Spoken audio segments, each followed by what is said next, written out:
Hello, Msgr Jeanbart. Yeah. It's nice. How are you today? Thank God.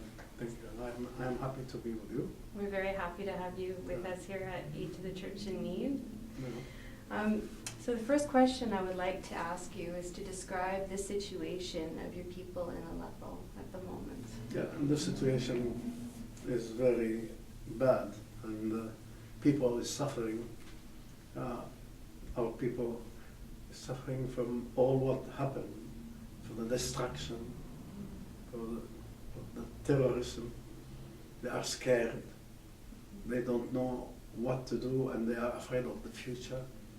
They do not have what they need to live, to feed their children, and they feel that all the world has forgotten them, and this is very hard to support and to work, to help, to hold. Yes. Yeah. It's a very difficult situation in Aleppo, and in the rest of the country, in Syria, is it similar, or is it really in Aleppo? Let's say actually it is not similar. It has been perhaps similar in some places like Homs, etc., but it finished quickly. Now in Aleppo, it's our 5th year of war. Since 2012, the war began in Aleppo, and we have been under siege in a way or another. We are not able to move as we like. We were not able to work. Our industries are destroyed, and many people, not many people, all the people, 95% of the people have no income, no work. The industries and the businesses in Aleppo used to give work to around 1,200,000 workers. Now we have nothing to give to all these people. So it's a big problem, and particularly for Christians who are used to a life, a discreet, a convenient life, and they have nothing now to live. So we do what we can to help them. And the church does a lot to help them. Yeah. And why is it that Christians are staying in Aleppo with all this pain and all this difficulty? Why do Christians remain in Aleppo? Many have left. We used to have, 5 years ago, they were perhaps 160,000. Now they are half this number and less than that. It means that more than 80,000. 85,000, 90,000 has left. And the others are here either because they are poor, they cannot go away or out, or because they feel that perhaps they will not find a better life abroad, or they have to keep what they have. But usually with this situation, it's very hard to stay, to remain.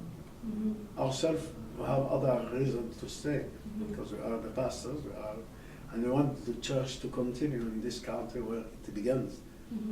We have, we are convinced that it is our duty to do our utmost, whatever we can, to help them to remain and to continue. But people usually, generally, is not aware of this missionary and ecclesial dimension of the reason why of the problem. Can you tell us more about that dimension, the ecclesiastical reason why it's important to stay? Do you want me to? A little bit. To tell us a little bit why it's important. What? Listen, I must say that as a pastor, of course, I care about my people, and I have to stay. We have to stay because this place is a good place to live for our people when the war will finish.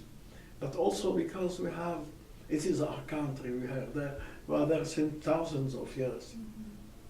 And our people has built in this land their ancestors, their forefathers, etc. Sentimental reasons to stay, but also patriotical reasons, and perhaps also missionary and Christian reasons to be faithful to God, and also to be a witness to Jesus Christ, and to help this society, this country, the people of this country, to discover the beauty of Christian life with its charitable way to deal with this misericordious heart and this friendship and fair friendships. It's call for. At the same time, as a pastor myself, and a bishop is a successor of the apostles. Yes. I feel in my duty to be faithful to the one who gave me what I have. Yes. Of course, to the Lord Jesus Christ, who has his church beginning in this country, but also to the apostles who gave me the church here in this country, healthy and living. And I have to keep it living and healthy to the one who will succeed me. But at the same time, I remember what happened when the church began. It began in Syria. The day of the Pentecost in Jerusalem, many Syrians have been baptized. These Syrians were the Jews of the diaspora who used to go every year to Jerusalem in pilgrimage, the day of the Pentecost, Jewish Pentecost. And it happened that our Pentecost, the Christian Pentecost, came at the same time. And the Acts tell us that at that time, at that day, thousands of Jews were there, gathered in Jerusalem for the Pentecost. And among them, 3,000 of them believed in Jesus Christ when after the Pentecost, St. Peter, the other apostle, has spoken and called them to come to Jesus. And they came, 3,000 were baptized. And they turned back to their cities, Damascus, Aleppo, Tyre, Sidon, and they began the Christian's life there. They were the Nazarene, because at that time they were called the people who followed the Nazarene, Jesus of Nazareth. And it was like that when they began to become important and influent, and they were a kind of danger for the Jewish community to collapse. The head of the Jewish community, the pontiff, the high priest, decided to send armed people to arrest the Jews who left the community, that they may withdraw and come back to the community. And it's like that they sent St. Paul, who went to Damascus to arrest them. But he was arrested by Jesus in his way there. And it was the Christians of Syria, the Church of Syria, who healed him of his blindness and baptized him, confirmed him, and ordained him to priesthood and sent him to preach Europe and other countries and the world, the entire world, preach them and call them to Jesus Christ. It means that these people, these Christians, deserve to be protected. Yes. And they deserve our help and support. And it is important to maintain this sign of the Trinity of Christianism since its beginning now until the coming back of the Lord Jesus. So it's important. Syria is a holy land. Yes. When you speak about the Holy Land, you speak about Jerusalem, of course, because Christ was there. He has been crucified there. But also Syria is a holy land because it has been baptized by the blood of millions and millions of baptized through the 2,000 years of its age. It is a holy land because it has birthed in his soil hundreds of thousands and millions of holy people, Christian, faithful, who were, faithful to God, and who has been, all their life living Christian life and giving all they had to the church, to Christ. And from Syria, many apostles, many fathers of the church, many missionaries went in Europe and everywhere in the world. And if you have been sometime in Syria, you can see the hundreds and hundreds of church and convent, which means that this land is a Christian land.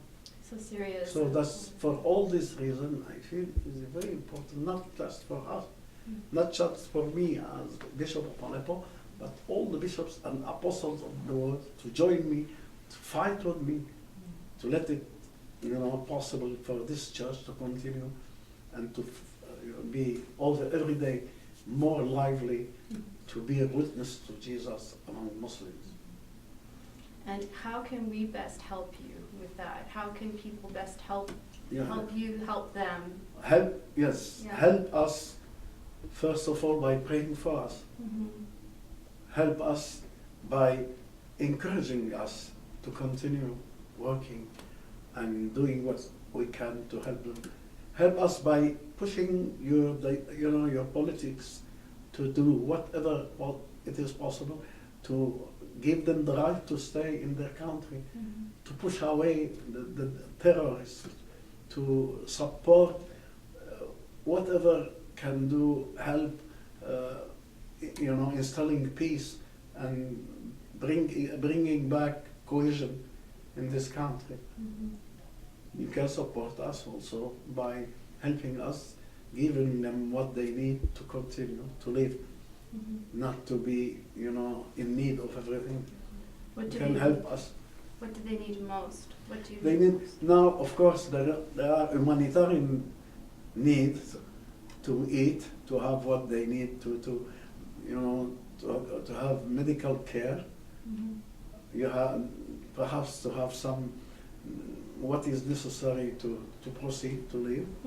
But what they need also would be to help them to work again, to restore their houses, restore their windows, their mills, or to go ahead when they start up, to be able to live from their own work with their own efforts, not to be all beggars. We do not like to be beggars, and we don't like them to become beggars. To help them restore their dignity. Help them. If you like us, if you want to help us to remain in our country. If you want to help the Christians in Syria, help them to have what they need to live and what they need to have hope and to have, projects for themselves in this country, which is a holy land, which is the land where the Lord wanted the church to begin. Thank you so much, Msgr, for being here with us and for sharing the story of your country. I hope that my English was understood. It's very good. Good. Wonderful. Thank you. Thank you.